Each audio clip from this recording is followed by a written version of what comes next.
Uyu ni mutitu wa Masai Mau uria uri wa mutamburuko wa makiria ma eka 159 uria uramatagwo ni thirikari ya Narok, ukionekana kwerekera kuhuka kurumirira utemi wa miti na ucini wa makara uria ukoretwo ugithie na mbere.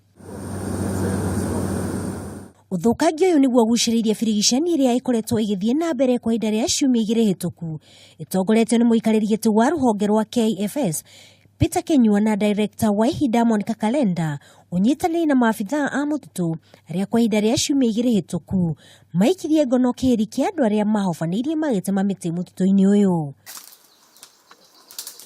Tukihungura mũtitũ-inĩ ũyũ turatũngwo nĩ itinga ici na ngari ici cihũrĩte ngũ, makara na mbao ukionereria kiati utemi wa mĩtĩ mũtitũ-inĩ ũyũ ndũĩ mũkana wa thirikari wa utemi wa mĩtĩ. We were here on Friday and we saw a lot of destruction, but I felt that it is important that we bring the press so that they can show Kenyans exactly what is going on in these forests. This is a natural forest, but you can see it is being depleted completely of cedar. Monica Kalenda augite ni gukoretwo na atongoria thirikari-inĩ ya kaunti ya Narok unyitanĩri na aria marathukangia mũtitũ ũyũ na matikumahingira ritho. We are going to mount this interagency operation.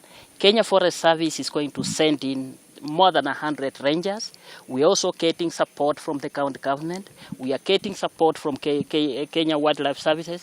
We are getting support from GSU and the police and all that. This destruction must stop. Ona kuri uguo atongoria ya muigite haro ino no iguthie na mbere kwa ihinda ria mweri umwe kuitana na aria othe makuruhanitio na uthukangia uyu nginyagia matacokerio makinya marumu ma kiwatho.